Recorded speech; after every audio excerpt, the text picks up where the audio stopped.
Au nom du Père, du Fils et du Saint-Esprit, ainsi soit-il. Je voudrais revenir aujourd'hui un petit peu sur la question de l'Antéchrist, qui viendra aux environs de la fin des temps, avant la venue du jugement dernier, qui viendra, est-il dit,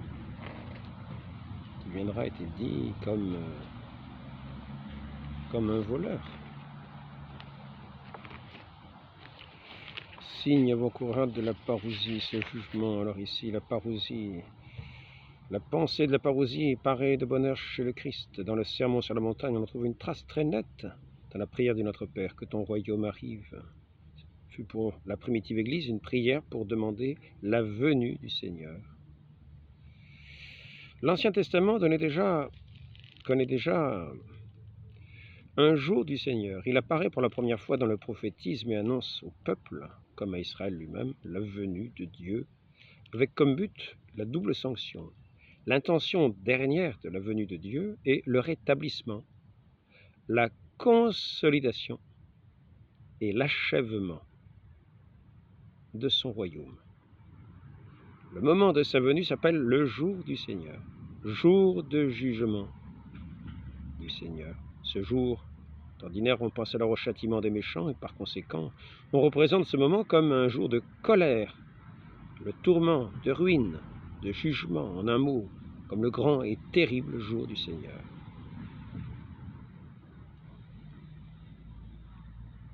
Cette venue de Dieu annoncée par les prophètes est souvent représentée comme très proche, a trouvé son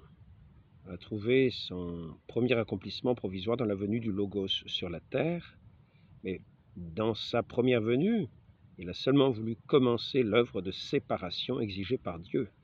Saint Jean, chapitre 3, versets 18, 19, chapitre 12, verset 31, chapitre 16, verset 11. Il viendra une seconde fois après son ascension pour donner le dernier achèvement à son œuvre commencée. De ce retour, le Christ et les apôtres parlent maintes fois avec l'accent des prophètes. Ils le font avec des couleurs très vives, dans la menace comme dans la promesse. La pensée de la parousie apparaît de bonne heure chez le Christ. Alors ici, nous voyons que le Christ viendra comme il est monté aux cieux, le symbole des apôtres à la proximité des deux articles concernant l'ascension et le retour. Saint Pierre prêche dans le temple que le Christ reviendra pour rétablir toutes choses. Saint Paul fait du jour du retour du Christ une promesse et une menace. Le premier cas est le plus fréquent. Dans les textes qu'on vient de citer, c'est un jour d'achèvement pour les bons, mais c'est aussi un jour de vengeance et de flamme, de feu pour les impies, les incrédules. Les signes avant-coureurs de la parousie, le Christ a-t-il donné ces signes? A-t-il refusé? Il y a des passages qui portent la réponse affirmativement, d'autres à répondre négativement. Tout d'abord, le Christ a refusé de nous donner une science déterminée au sujet du jour et de l'heure. En outre, il a affirmé positivement que le jour viendra comme un voleur invisible dans la nuit, comme un éclair qui brille soudain, comme le déluge qui surprit les contemporains de Noé, comme une pluie de feu qui se déversa sur Sodome, comme un filet qui est jeté sur les oiseaux. C'est pourquoi, dit-il, veillez. Le moment précis est connu du Père seul. C'est Marc chapitre 13, verset 32, c'est-à-dire Dieu seul le désigne. Cependant, le Christ n'a pas oublié de donner des signes avant-coureurs, tout à fait généraux et pour ainsi dire lointains et obscurs, dont l'accomplissement doit encore exciter la vigilance chrétienne. Les apôtres ont répété ces signes dans leur prédication. Sur la parousie, on peut énumérer 6 de ces signes. L'annonce générale de l'Évangile, j'en ai déjà parlé, la conversion des Juifs. Saint Paul admet que les Juifs n'ont été aveuglés que partiellement et temporairement jusqu'à ce que la plénitude des païens soit entrée dans l'Église. Ensuite, Israël sera sauvé.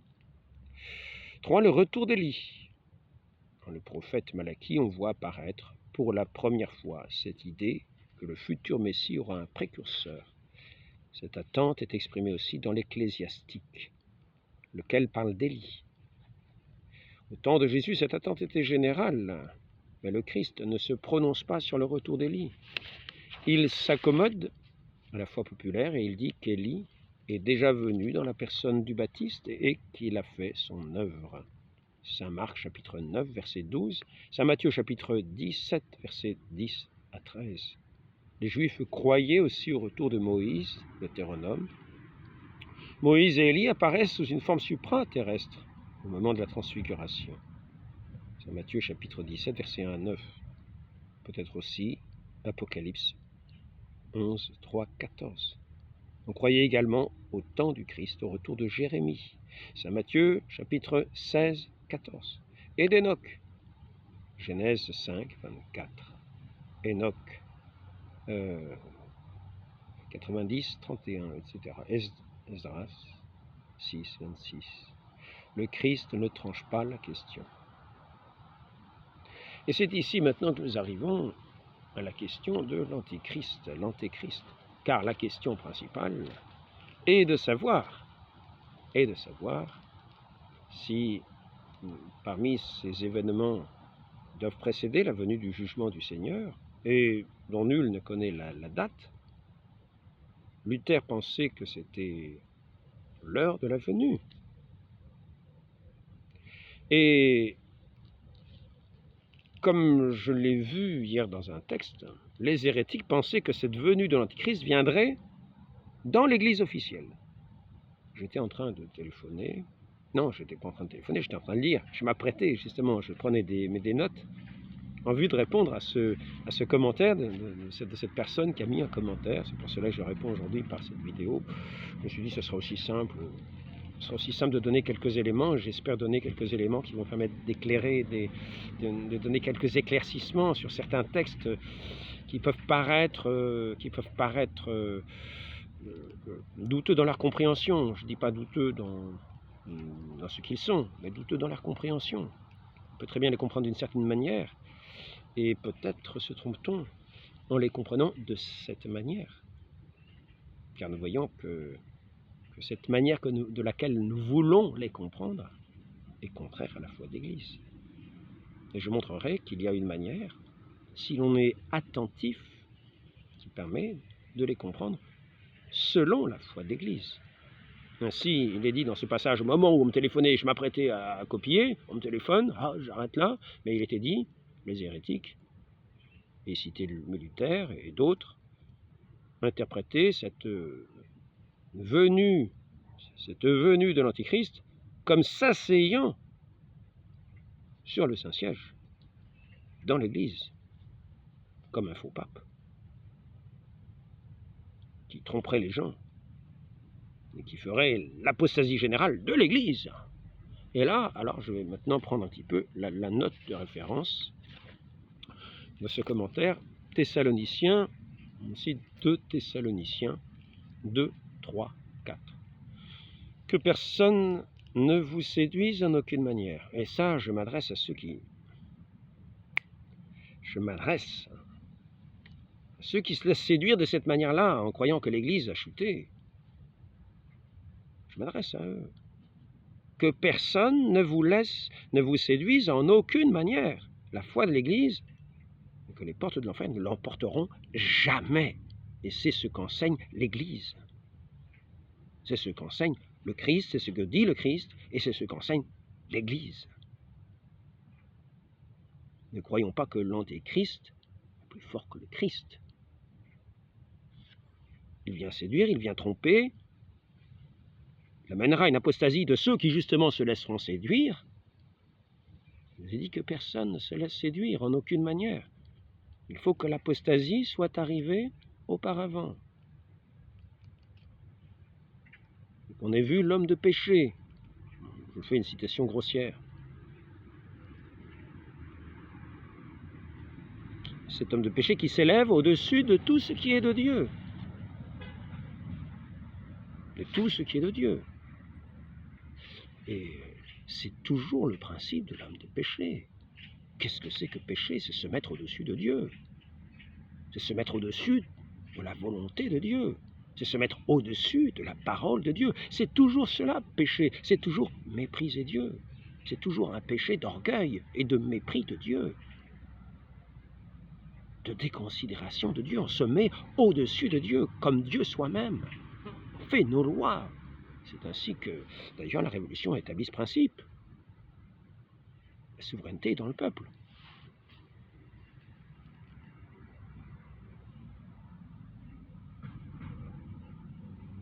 Lorsque notre Dieu communique la juridiction à son Église, communique son autorité, transmettant la juridiction à l'Église, pour dire que l'Église tout entière est le peuple de Dieu. Mais qu'il y a dans ce peuple de Dieu, à ce moment-là, on pourrait dire, mais c'est une souveraineté qui vient quand même du Christ, qui est la tête, qui est toujours la tête. Et il est Dieu. La souveraineté vient vraiment de Dieu. Mais vouloir se mettre au-dessus de Dieu, faire ses nouvelles lois, c'est ce que nous avons vu à la Révolution française. Nous avons vu 2 tables avec les droits de l'homme, les droits des hommes. Au lieu des commandements de Dieu, dans la même présentation. On fait en général les commandements de Dieu, c'est-à-dire 2 tables, les 2 tables de la loi. Et là, il y avait les 2 tables des droits de l'homme, où l'homme trônait au-dessus de tout dans sa souveraineté, dans cette souveraineté du peuple qui n'était que, bien sûr, de pure façade, car nous avons vu que le peuple a été méprisé, que le peuple qui n'était pas d'accord avec cette autre partie du peuple a été, comme nous l'a rappelé cette révolution en marche que nous avons vue dans ces Jeux olympiques, a été persécuté, a été anéanti. Nous avons vu ses têtes coupées, ses corps dépecés, ses noyades, ces exterminations de tout ce qui n'était pas d'accord avec cette nouvelle idéologie, la souveraineté dans le peuple, c'est-à-dire dans le mépris de Dieu.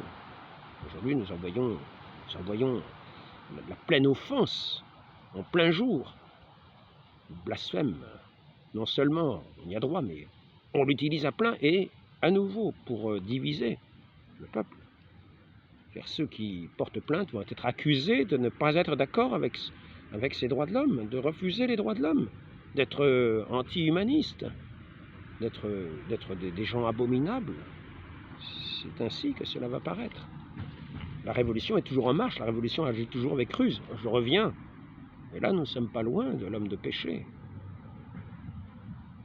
Nous ne sommes pas loin de l'homme de péché. Donc, Thessaloniciens, que personne ne vous séduise en aucune manière.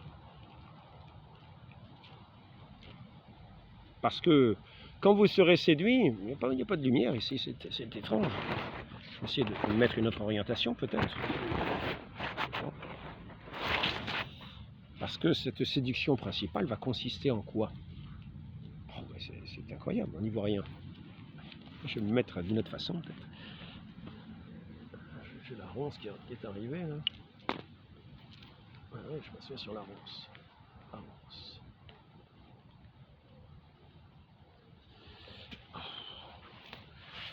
On va se tourner autrement peut-être. J'ai l'impression que la lumière n'est pas très belle. Parce que la séduction principale, elle consiste en quoi pour les fidèles? Que faut-il pour le salut? Il faut être greffé au corps du Christ, uni à cette tête du Christ, c'est-à-dire dans son Église. Donc, en quoi va consister la séduction? Principalement à s'attaquer, non pas directement à la foi des gens, directement comme cela, mais à les faire sortir de l'Église par une séduction. Ce sera d'une certaine manière légère, dans cette tromperie, imaginez qu'on a raison en dehors de cette Église qu'on pense ne plus être, sans voir que ce faisant, on va construire cet article de foi fondamental posé par le Christ lui-même. De cette Église, les portes de l'enfer ne prévaudront jamais. Et donc, dans ces séductions, il pourrait y avoir toutes sortes de prophéties. Et notre Seigneur dit à ce sujet, beaucoup viendront et diront, c'est moi, c'est moi. Ne leur courez pas après, ne les écoutez pas. C'est ce qu'il nous est dit. Bon, mais ce n'est pas mon discours que je veux faire. Je vais prendre les textes qui ont été cités pour aider à leur compréhension dans le sens de la foi, afin que nous ne soyons pas séduits. Mais là, je prends ce texte, que personne ne vous séduise. Donc, faisons bien attention. Restons dans cette foi de l'Église. En l'Église. Est unie à celui qui est sa tête.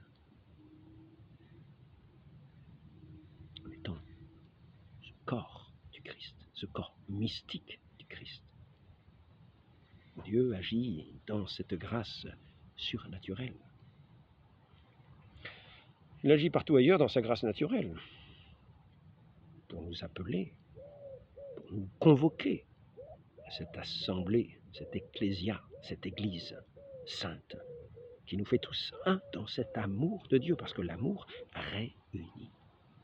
Alors, donc, cependant que le diviseur est l'Antéchrist, qui est, en quelque sorte, on pourrait dire, c'est un condensé de tout ce qu'il y a, de péché, de tout ce qu'il y a de mauvais, de séduction et de puissance de la séduction. Et là, nous en arrivons, nous pouvons voir avec quelle intelligence, dans ces Jeux Olympiques, par exemple, dans cette ouverture, avec quelle intelligence cette révolution avance, c'est-à-dire cette scission, ce schisme avec l'Église avance toujours davantage, cette séparation.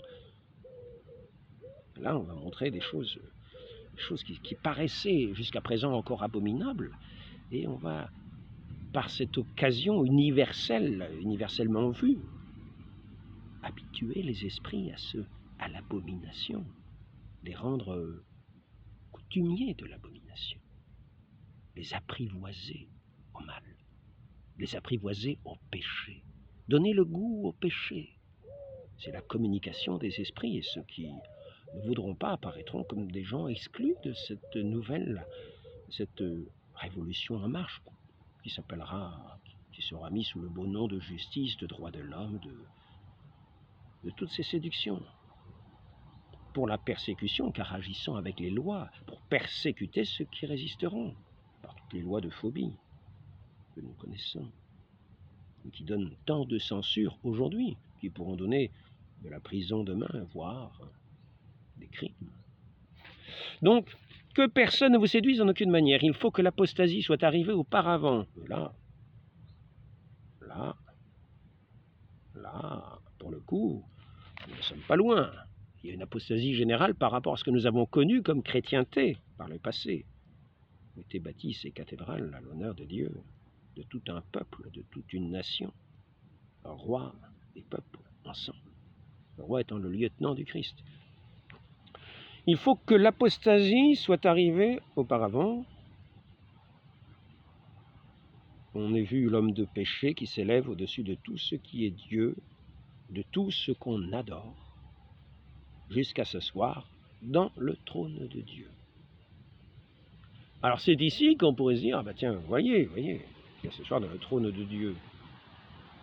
Alors il faut savoir que le trône de Dieu, le Christ, dans le credo, nous disons, il est assis à la droite du Père. Il y a un trône. Dans l'Apocalypse, nous voyons aussi ce trône de Dieu. Donc ici, si nous prenions le trône de Dieu à proprement dit, ce ne serait qu'une supercherie, car ce ne serait pas le trône de Dieu. Il se ferait adorer comme Dieu, comme paraissant être celui qui est assis sur ce trône de Dieu, mais ne l'étant pas. Donc c'est une manière de comprendre, mais il y a une deuxième manière qui nous est enseignée par l'Église.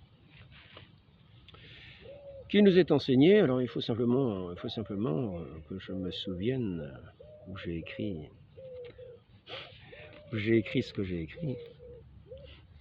Je vais quand même lire ici. L'Antéchrist et la grande apostasie. La figure d'Antéchrist appartient aussi à la croyance populaire du judaïsme postérieur. L'Antéchrist, là c'est précis de théologie de Bartman, hein, je reprends. L'Antéchrist est, comme son nom l'indique, l'adversaire du Messie, du Christ, l'adversaire sous figure humaine. Il est difficile de se faire une conception nette de l'Antéchrist d'après les données du Nouveau Testament. D'après saint Paul, c'est l'homme de péché, le non-voir, le fils de la perdition, l'énique. D'après saint Jean, c'est plutôt le type de l'incrédulité. Saint Jean, première lettre de saint Jean, chapitre 2, verset 18, verset 22, chapitre 4, verset 3, deuxième lettre de saint Jean, chapitre 7. Chez les pères également, il reste une figure énigmatique. Toutes les fois qu'on en parle, cependant, on le considère comme un homme qui est comme le résumé de toute méchanceté, pour ainsi dire, l'incarnation de Satan. Le Christ est Dieu, le Verbe éternel incarné. Nous serions comme l'incarnation de cet esprit rebelle qui s'est opposé dans son orgueil à Dieu. Donc, mais qui n'est pas Dieu, qui par rapport à Dieu n'est qu'un néant, et qui a gardé les qualités que Dieu lui a données pour agir dans la création. Donc c'est Satan, l'Antéchrist, d'après l'opinion des pères, paraîtra à la fin, ou plutôt un peu avant, et produira une grande apostasie des fidèles du Christ. Saint Luc chapitre 18, verset 8. Il établira sa domination dans Jérusalem. Alors nous voici à Jérusalem, non pas à Rome. Donc prenons bien ce qu'il est dit dans ce précis de théologie. Nous allons voir qu'il est dit la même chose avec ce texte qui est prêté à saint Thomas d'Aquin, que je vais lire après. Il établira sa domination dans Jérusalem, la ville sainte, mais il sera anéanti par le Christ au moment de sa parousie et précipité en enfer. Pourquoi dit-on qu'il établira sa domination dans Jérusalem? Ici, nous en avons justement un développement dans ce livre, opuscule 61, livres 3 et 4, attribué à saint Thomas. Il s'assiera dans le temple de Dieu, détruit par les Romains, mais reconstruit par les Juifs à la fin des temps. Pas à Rome. Il ne s'agit pas de dire que l'Antéchrist s'est mis comme pape dans l'Église officielle. Qu'est-ce que ce serait devenu? Avec tous les évêques, tout le magistère vivant qui serait au service de l'Antéchrist? Quelle Église resterait-il? Il n'existerait plus. Il n'y aurait plus de juridiction. Peut-être y aurait-il la juridiction, mais il n'est pas possible.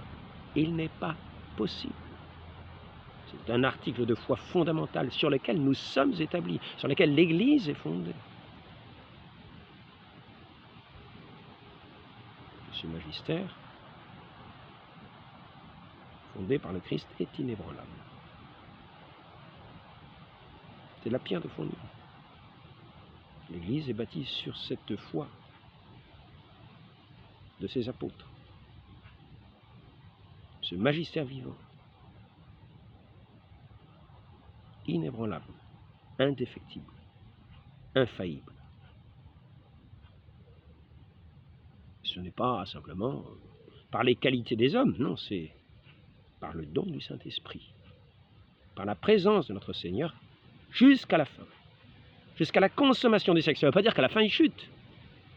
Ça ne veut pas dire qu'à la fin il chute, non, justement. Et c'est là qu'il ne faut pas être séduit, que personne ne vous séduise en aucune manière. C'est-à-dire en imaginant, à la fin, vous savez, l'Église, elle va disparaître. Non, non, non, non. Je vais continuer le texte un petit peu. Qu'est-ce que j'ai marqué là? Construit par les Juifs à la fin des temps. il dira aux Juifs, « Je suis le Christ qui vous a été promis », et tous les Juifs accourent près de lui et se rebâtiront le temple autrefois détruit par les Romains. Et c'est de ce temple que l'Antéchrist élèvera son trône comme s'il était Dieu.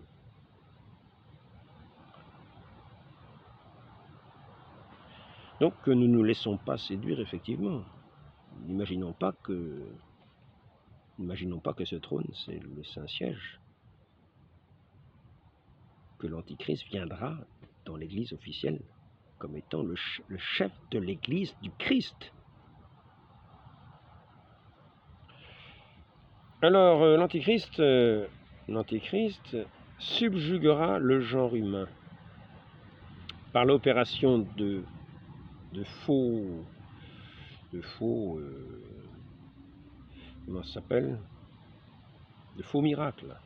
Il s'élèvera de faux Christ et de faux prophètes. L'Apocalypse dit de même que la bête n'est autre que l'Antéchrist, jusqu'à faire descendre le feu du ciel, comme il y avait eu la Pentecôte.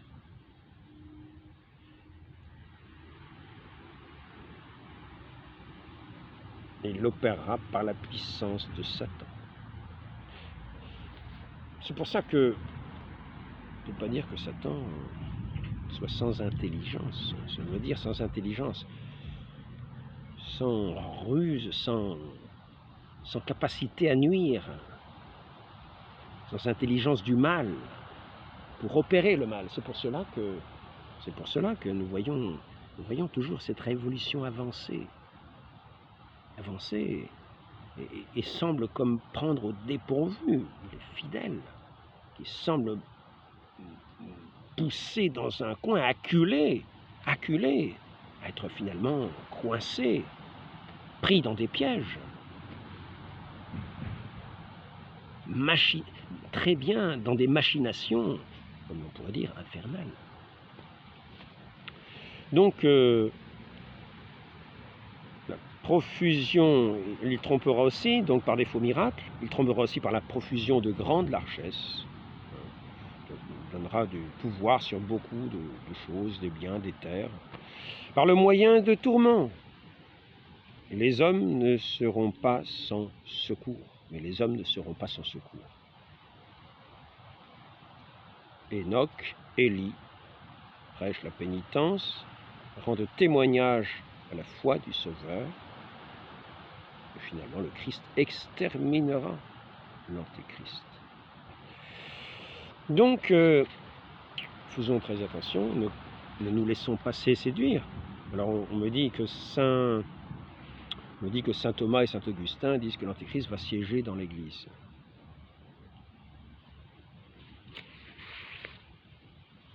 Siéger dans l'Église, on parle aussi de l'exorcisme de Léon XIII. Je vais peut-être commencer par l'exorcisme de Léon XIII. Donc l'exorcisme de Léon XIII, nous allons le prendre ici en partie. Car il s'agit de lire et de comprendre. De comprendre toujours comprendre dans le sens catholique. Nous connaissons la foi de l'Église, prenons donc le sens catholique.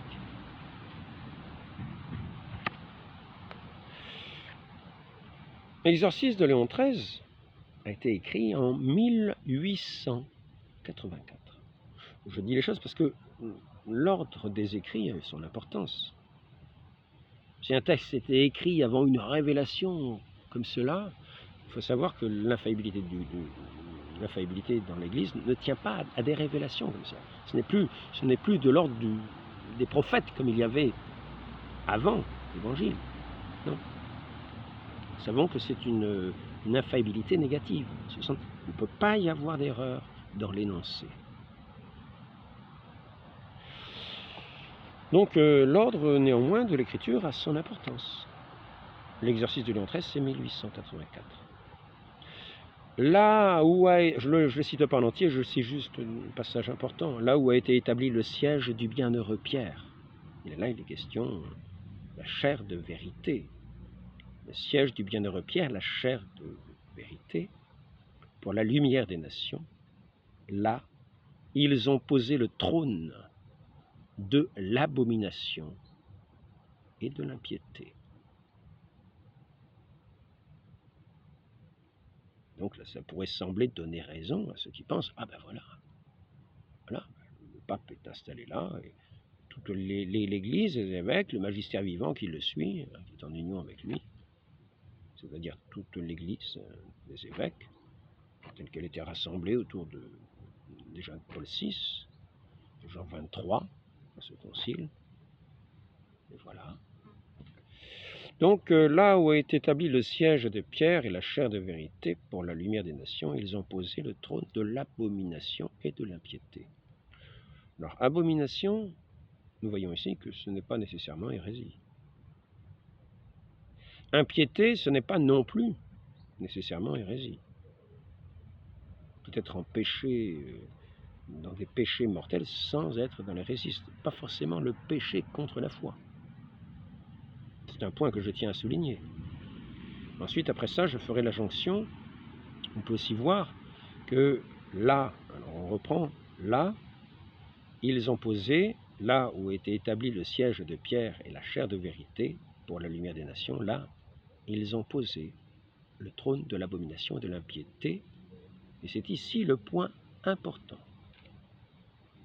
Il ne s'agit pas de considérer que c'est nécessairement le siège qui est investi par l'Antéchrist, par un ouvrier. Non. Il ne s'agit pas nécessairement de comprendre la chose. C'est là où était. Ça ne veut pas dire que c'est dessus. Il peut y avoir aussi autour. Il peut y avoir aussi, en tout cas, une condition où on est parfaitement prêt pour démolir et disperser le troupeau. Alors maintenant, je reprends la chose et on va voir la différence des temps. La différence des temps qui a son importance. Bon, je ne suis pas un grand docteur, pensez-le bien. Mais simplement, gardons la foi de l'Église. Gardons tout simplement la foi de l'Église. Nous allons voir que cette foi de l'Église, elle est tenue par Léon XIII. Vous allez le voir par la suite. Donc je reprends. Là où a été établi le siège de bienheureux Pierre et la chair de la vérité, pour la lumière des nations, là ils ont posé le trône de l'abomination et de l'impiété. Je pourrais très bien être à côté d'ailleurs. De sorte qu'en frappant le pasteur, de la position où ils sont, comprenons-le bien, de sorte que de cette position où ils sont, ils puissent aussi disperser le troupeau. De sorte qu'en frappant, vous remarquerez la différence des temps. Là où est établi le siège et la chair de la vérité pour la lumière des nations, ils ont posé. On peut imaginer un futur où ils ont posé. Donc les gestes sont faits. Et ce sont des actions qui sont faites. Là, ils ont posé, effectivement. C'est effectivement fait. Mais là, nous changeons de domaine. De sorte qu'en frappant. De manière qu'en étant posé, vous voyez, vous posez un canon à un endroit, de sorte que, étant donné que ce canon est posé à cet endroit-là, vous puissiez tirer sur telle cible. Comprenez la différence? Ça ne veut pas dire que la cible est démolie. De sorte qu'en frappant les pasteurs, le pasteur, donc on voit déjà le pasteur, on voit déjà qu'il ne s'agit pas de dire que l'Antéchrist est sur le trône. Il s'agit de dire qu'il y a le pasteur et qu'il y en a qui sont placés à un endroit pour frapper le pasteur. Et on ne dit pas qu'ils ont frappé le pasteur. On ne dit pas, on dit, mais d'ailleurs on peut très bien recevoir des différents coups. Il peut y avoir des coups mortels, il peut y avoir des coups qui ne sont pas mortels. Donc je reviens. Nous avons une position qui est établie, ils sont postés dans une certaine position, dans un certain lieu, de sorte qu'en frappant le pasteur, ils puissent aussi disperser le troupeau. L'objectif de cette position qu'ils ont acquise, dans ce lieu, là où a été établi le siège du bienheureux Pierre. L'objectif, c'est donc de frapper le pasteur et le troupeau, de sorte qu'en frappant le pasteur, il puisse aussi disperser le troupeau.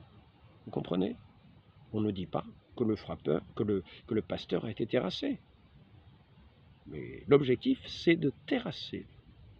Le pasteur est là. Nous avons une compréhension catholique où les portes de l'enfer ne prévalent pas. Ils se placent pour frapper la tête, mais ils n'y parviennent pas, parce que c'est la promesse du Christ. Comprenons-le bien. Donc c'est une attaque contre l'Église. Il peut y avoir des séductions pour faire aussi éventuellement tomber le pasteur, mais il ne l'emporte pas. Là, c'est la foi d'Église. Comprenons-le bien. De sorte qu'en frappant le pasteur, ils puissent aussi disperser. Ils ne disent pas qu'ils ont dispersé le troupeau.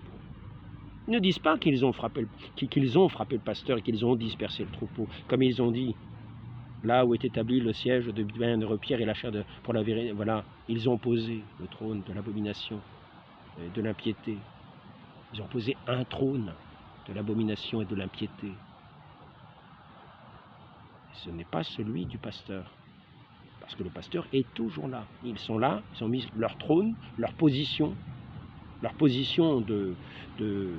trône, en gros un chef, le chef de ce principe maléfique, s'est placé là pour dégommer le pasteur de l'Église, en vue de dégommer, de sorte qu'en frappant le pasteur, il puisse aussi disperser le troupeau.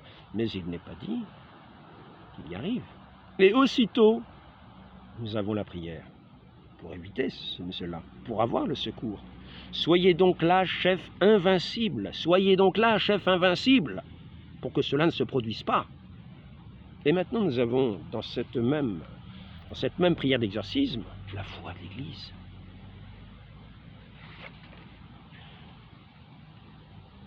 Place à l'Église, une sainte catholique et apostolique que le Christ a acquise au prix de son sang. Lui qui a bâti, c'est dans cet exorcisme, retenons-le bien, lui qui a bâti son Église sur le roc solide et décrété que les portes de l'enfer ne prévaudront jamais contre elle. Écoutons bien. 2 Thessaloniciens 2, 3, 4, que personne ne vous séduise. L'Église est toujours là, le pasteur est toujours là, il est en face à des ennemis très puissants. Mais notre Seigneur est infiniment plus puissant. Prions, invoquons Saint Michel, qui est le défenseur de l'Église. Il est aussi le défenseur de la France. Donc, lui qui a bâti son Église sur le roc solide et décrété que les portes de l'enfer ne prévaudront jamais contre elle, puisqu'il demeurera avec elle tous les jours jusqu'à la consommation des siècles. Jusqu'à la consommation des siècles. Donc, nous prenons un petit peu peur si nous voulons, mais n'ayons pas peur, n'ayons pas peur. L'Église est indestructible. Sinon, c'est que c'est votre foi qui n'est pas solide, qui n'est pas indestructible, qui n'est pas divine. Car si elle est divine, elle est solide. Maintenant, je vais simplement... Qu'est-ce que c'est que je voulais dire? Ouais, ça m'a échappé. Il y a une référence que je voulais avoir. Ah, j'aurais pas dû dire cette petite phrase amusante parce que maintenant, le principal que je voulais dire m'a échappé.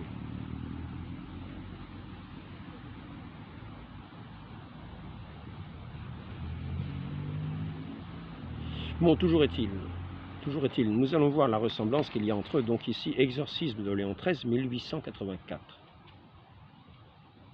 Si Léon XIII avait dit dans sa prière que le pape serait emporté, imaginons bien, déjà dans sa prière d'exorcisme, il dit que l'Église est inébranlable. Et imaginons bien aussi, ce n'est pas simplement qu'une imagination, c'est pensons bien aussi, raisonnablement, que Léon XIII n'aurait pas ensuite n'aurait pas ensuite dit que l'Église était simplement indestructible, comme il l'a enseigné plus tard, ne serait-ce que dans sa lettre, que dans son encyclique de 1896, Satis Cognitum. Satis Cognitum. Alors, nous allons essayer de le trouver.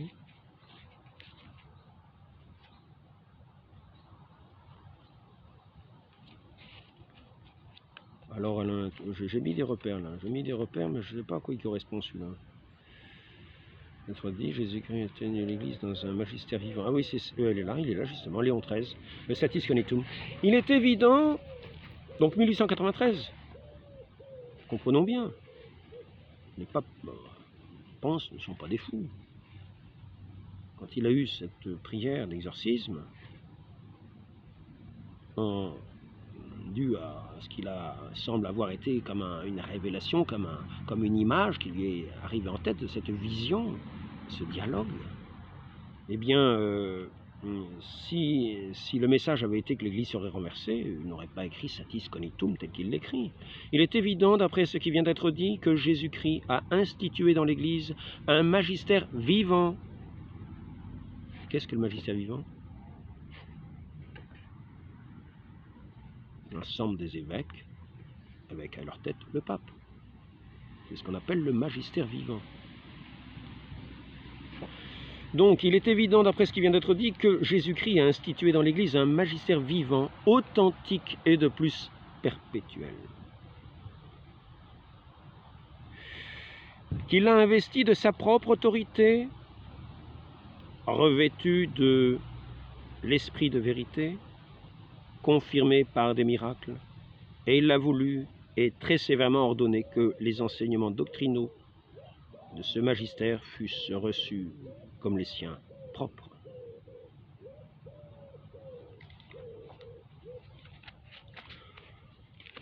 Aucun chrétien, nous dit saint Pédis en 1909, donc c'est encore plus tard, ne doit discuter si ce que l'Église catholique croit de cœur et enseigne de bouche est ou n'est pas, mais en s'attachant inébranlablement à sa foi et en l'aimant et vivant selon elle, il peut chercher en toute humilité la raison de ce qui est. S'il le peut comprendre, qu'il rende grâce à Dieu. S'il ne le peut pas, qu'il ne fonce pas avec ses cornes contre l'obstacle, mais plutôt courbe la tête avec révérence. Le roc est inébranlable. Ici, celui qui a écrit le commentaire dit à la fin des temps n'est pas instantanée. Il y aura plusieurs choses. Les portes de l'enfer ne prévaudront pas. Et puis il nous explique ensuite, si, elles prévaudront. Les portes de l'enfer prévaudront. Il nous dit, si, ça prévaudra. Jusqu'à la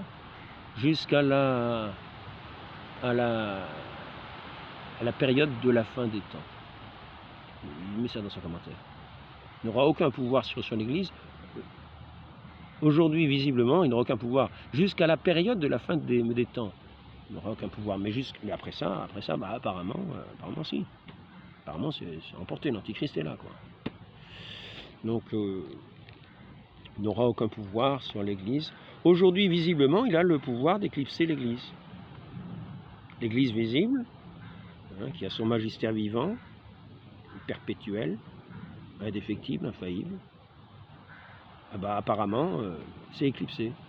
C'est-à-dire que ceux qu'on voit ne sont pas ce magistère vivant, c'est pas ça. Il s'est envolé peut-être, on ne sait pas comment, peut-être à Vatican II, on a vu tous les évêques s'envoler d'un seul coup, c'est l'Église céleste qui est montée au ciel, à Vatican II peut-être. On ne les a pas vus, on les a pas vus aller au ciel. Non, ils sont toujours restés là, c'était le magistère qu'il y avait avant, le magistère vivant, indéfectible, infaillible, il était là. Donc il n'a pas chuté parce qu'il est indéfectible, il ne peut pas chuter. C'est évident, d'après ce qui vient d'être dit, que Jésus-Christ a institué dans l'Église un magistère vivant, authentique et de plus perpétuel, qu'il a investi de sa propre autorité, revêtu de l'esprit de vérité, confirmé par les miracles. Et il a voulu très sévèrement ordonner que les enseignements doctrinaux de ce magistère fussent reçus comme les siens propres. Satis Cognitum, Léon XIII, donc, il vient après ce que nous venons de voir, pour effectuer dignement sa mission, nécessaire que vous rappeliez. Bon, ça, je verrai ça après. Je vais passer à autre chose. Primauté de pouvoir doctrinaux. On va voir ici maintenant.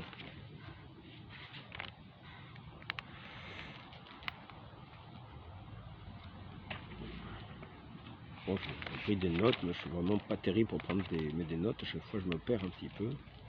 Constitution apostolique, Vatican, consentement était donné. Ah oui, bon, c'est ça. Là, j'ai un petit récapitulatif en main. En fait, je l'avais en main. Je cherchais dans ce livre parce qu'il y avait des petits passages que je souhaitais dire.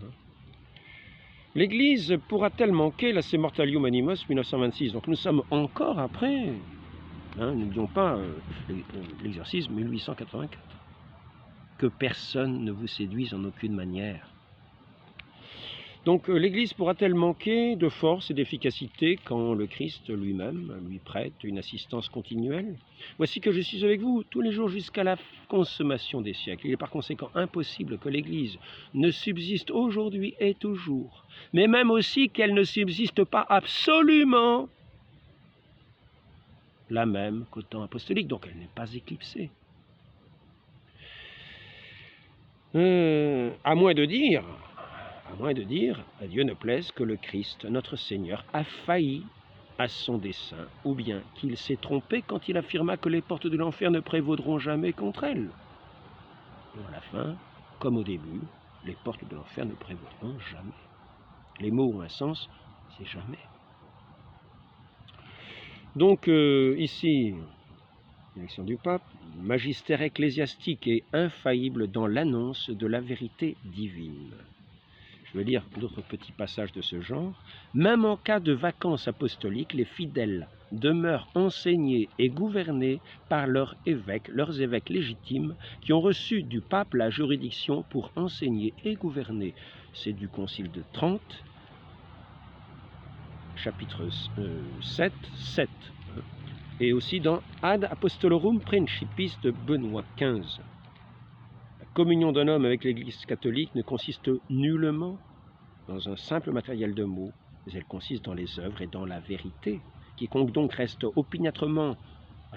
opiniâtrement au décret du siège apostolique et s'éloigne ainsi, par sa coutumace, des sentiments de l'Église, est certainement étranger à sa communion, quoiqu'il proteste qu'il veut vivre dans la communion même. Lettre François Morillo, Grégoire XVI, qui a approuvé cette lettre du cardinal Castracane à François Morillo. Et nous voyons qu'il s'agissait pour ces gens-là, qui ont reçu cette lettre, de dire que plusieurs papes, il en était au moins question de 3 papes, qu'ils ne reconnaissaient pas, et de l'ensemble des évêques de France qu'ils ne reconnaissaient pas, et des nouveaux évêques, comme ils étaient en communion avec ces évêques de France, ils ne les reconnaissaient pas non plus. Je pourrais vous lire le passage à nouveau. Donc je vais quand même vous dire un passage, parce que des fois que même si vous ne croyez pas que l'évêque de Rome est dans l'erreur, cela ne vous donne pas le droit de juger, car Dieu seul peut juger le pape. Pie II, Placuit Audisse. Dieu donne à son Église, en même temps que les sources sacrées, un magistère vivant pour éclairer et pour dégager ce qui n'est contenu qu'obscurément et comme implicitement dans le dépôt de la foi. Pie XII, 1950, Humanis Generis. Tous savent à qui a été confié le divin magistère de l'Église. Le devoir des autres est de l'écouter avec déférence, de se conformer à sa parole. Seul le magistère a autorité pour faire une interprétation authentique du dépôt de la foi. Et là, c'est M. Adrien Abosi, qui nous dit cela. Donc écoutons l'enseignement de l'Église. Alors,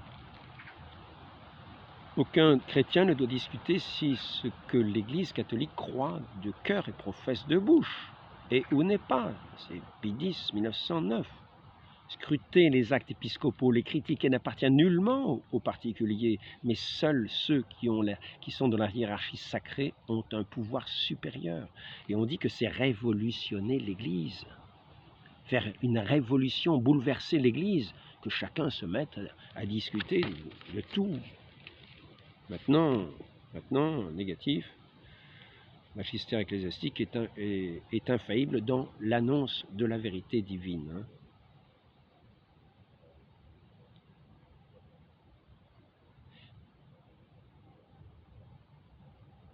Je ne sais pas si j'ai lu celui-là. L'Église pourra-t-elle manquer de force et d'efficacité quand le Christ lui-même lui prête une assistance continuelle, ainsi que je suis avec vous tous les jours jusqu'à la fin? Si, on l'a déjà lu. Bon. Alors maintenant, je voudrais simplement finir, parce qu'on me dit, il y a saint Thomas, il y a saint Augustin. Saint Thomas, on a vu en gros l'esprit, c'est le temple de Jérusalem, il s'agit du temple de Jérusalem, on a vu les différentes choses, où est ce trône, hein. On voit ce que ça représentait, c'est-à-dire ce n'est pas évidemment le trône de Dieu. L'Antichrist ne peut pas aller à la place du trône de Dieu. Laissons, le Christ est assis à la droite de Dieu, et l'Antichrist ne va pas venir sur le trône. Donc maintenant, aujourd'hui visiblement, etc. Donc je voudrais terminer, parce qu'il est ici question de saint Thomas et saint Augustin, l'Antéchrist va siéger dans l'Église, etc. Alors maintenant venons-en à saint Augustin. Venons-en à saint Augustin. Que dit saint Augustin? Il nous dit une chose, savoir si c'est notre foi, parce que n'oublions pas que la foi dans l'Église, c'est ce roc. Elle est bâtie sur ce roc solide. Une ville placée sur une montagne, n'avons-nous pas entendu déjà cela? N'est-ce pas déjà tiré de l'Évangile, me semble-t-il? Une ville placée sur une montagne ne peut être cachée. Il arrivera à la fin des temps, à la fin des jours, que la montagne de la maison du Seigneur sera établie au sommet des montagnes. Qu'est-ce qu'on entend là? Oui, en l'apostasie, mais en l'apostasie, c'est-à-dire de tous les gens qui seront partis séduits par cette œuvre néfaste de l'Antéchrist, de ses suppôts, des suppôts de Satan, comme nous pouvons le voir aujourd'hui, sur ces ondes, sur cette espèce de messe démoniaque à laquelle nous avons assisté, de cette cérémonie républicaine révolutionnaire, cette cérémonie quasiment antichrist, auquel moi je n'y ai pas assisté, mais j'ai vu des passages. C'est quasiment une liturgie de Satan, avec tout ce qu'il y a de plus abominable. Avec, je ne parle pas simplement de Marie-Antoinette, mais à un moment, à côté du petit enfant, nous voyons ce geste-là. Et nous voyons aussi un enfant avec un adulte, tout proche, une promiscuité intolérable, dans des tenues qui veulent que cette liturgie veut petit à petit apprivoiser les esprits à cette vue, à cette nouvelle façon d'être révolutionnaire antichrist, on peut dire.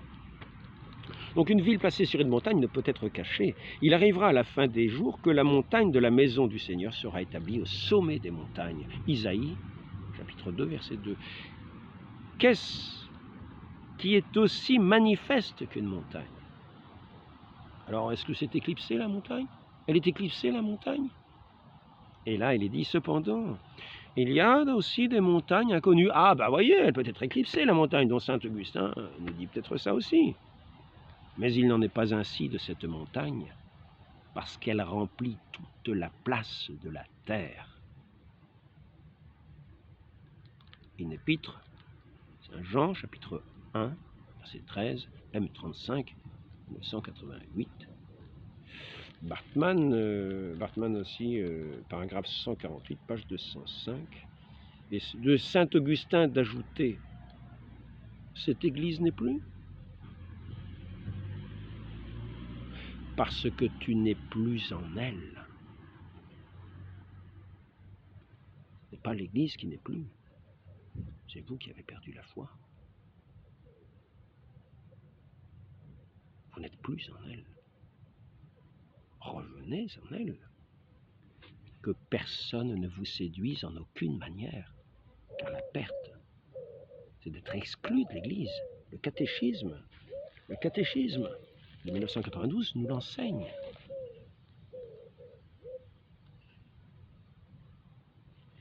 Donc, je pourrais rappeler cette lettre.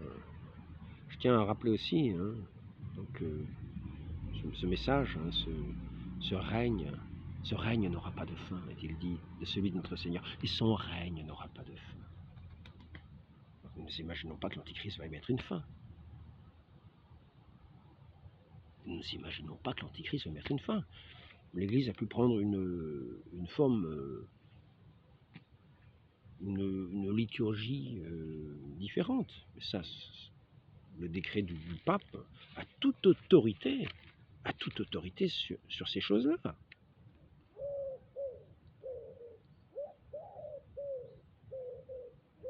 Pour effectuer dignement cette mission, non sine gravissimo, 1870, pour effectuer dignement cette mission, il est nécessaire que vous rappeliez et inculquiez dans l'esprit des fidèles confiés à votre charge qu'il est de foi que le pontife romain, en la personne du bienheureux Pierre, a reçu de notre Seigneur Jésus-Christ plein pouvoir et autorité de paître, régir, gouverner l'Église universelle, que l'exercice libre et entier de cette autorité ne peut être limité et restreint à aucun territoire ou nationalité, et que tous ceux qui se glorifient du nom de catholiques doivent non seulement lui être unis quant à la foi et au dogme, mais également lui être soumis quant à la liturgie et à la discipline. Et c'est ici que j'aimerais trouver, dans ce dernier passage, j'espère que je vais l'avoir, un pape ne peut obliger ses successeurs à une discipline ecclésiastique, comme le dit Pie XII, dans Mediator Dei. C'est pourquoi au seul souverain pontife appartient le droit de reconnaître et établir tout usage concernant le culte divin, d'introduire et d'approuver de nouveaux rites, de modifier ceux-mêmes qu'il aurait jugés immuables. Mediator Dei, le pape est la colonne de la foi. C'est Abauzit qui l'a dit, monsieur Adrien Abauzit, ce grand docteur. Donc, si quelqu'un dit que le pontife n'a pas le plein et suprême pouvoir de juridiction sur l'Église universelle, qu'il soit anathème. Oui. Qu'est-il dit ici? L'Église est bâtie sur un rocher qui subsistera jusqu'à la fin des temps. In vita stabilitas. Léon XIII, l'Église est d'une durée unique et perpétuelle. Satis conitum. Et ici, Denzinger, 1794, Vatican I, l'Église possède une stabilité inébranlable. Je reprendrai pour terminer, je reprendrai la lettre de Sainte Catherine de Sienne. Sainte Catherine de Sienne à Barnabé Visconti. Il est fou celui qui dresse ou qui agit contre le vicaire qui tient les clés du sang du Christ crucifié, quand bien même il serait un démon incarné. Je ne dois pas lever la tête contre lui, mais toujours m'humilier et demander miséricorde par le sang.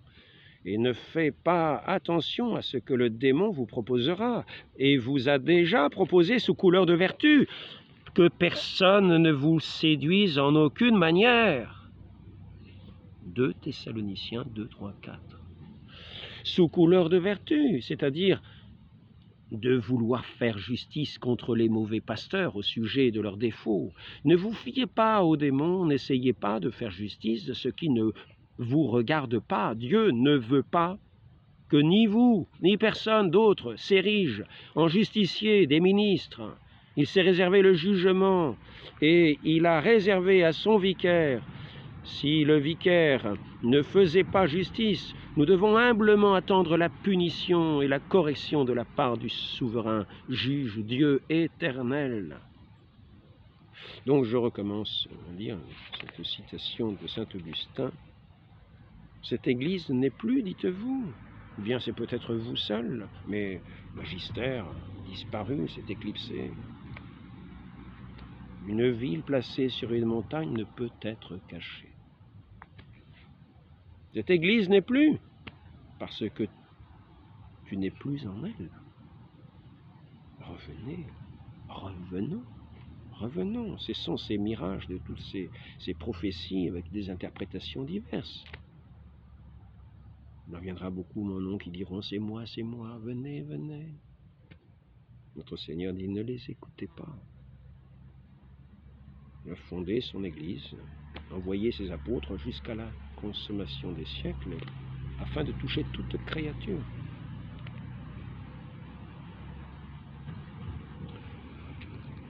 Très Sainte Vierge Marie, qui nous a fait naître dans cette Église de votre divin Fils, qui est la tête de cette Église, et nous sommes greffés à son corps. Ne permettez pas que nous soyons séduits par des paroles de tromperie, de ruse, par ces ministres, peut-être de l'Antéchrist, qui vont trouver place jusque dans ce lieu saint, afin de nous faire considérer qu'il n'y a plus ni pape, ni évêque, de disperser ainsi le troupeau. Tenez-nous, Vierge Marie, de demeurer fidèle à cette foi du Christ.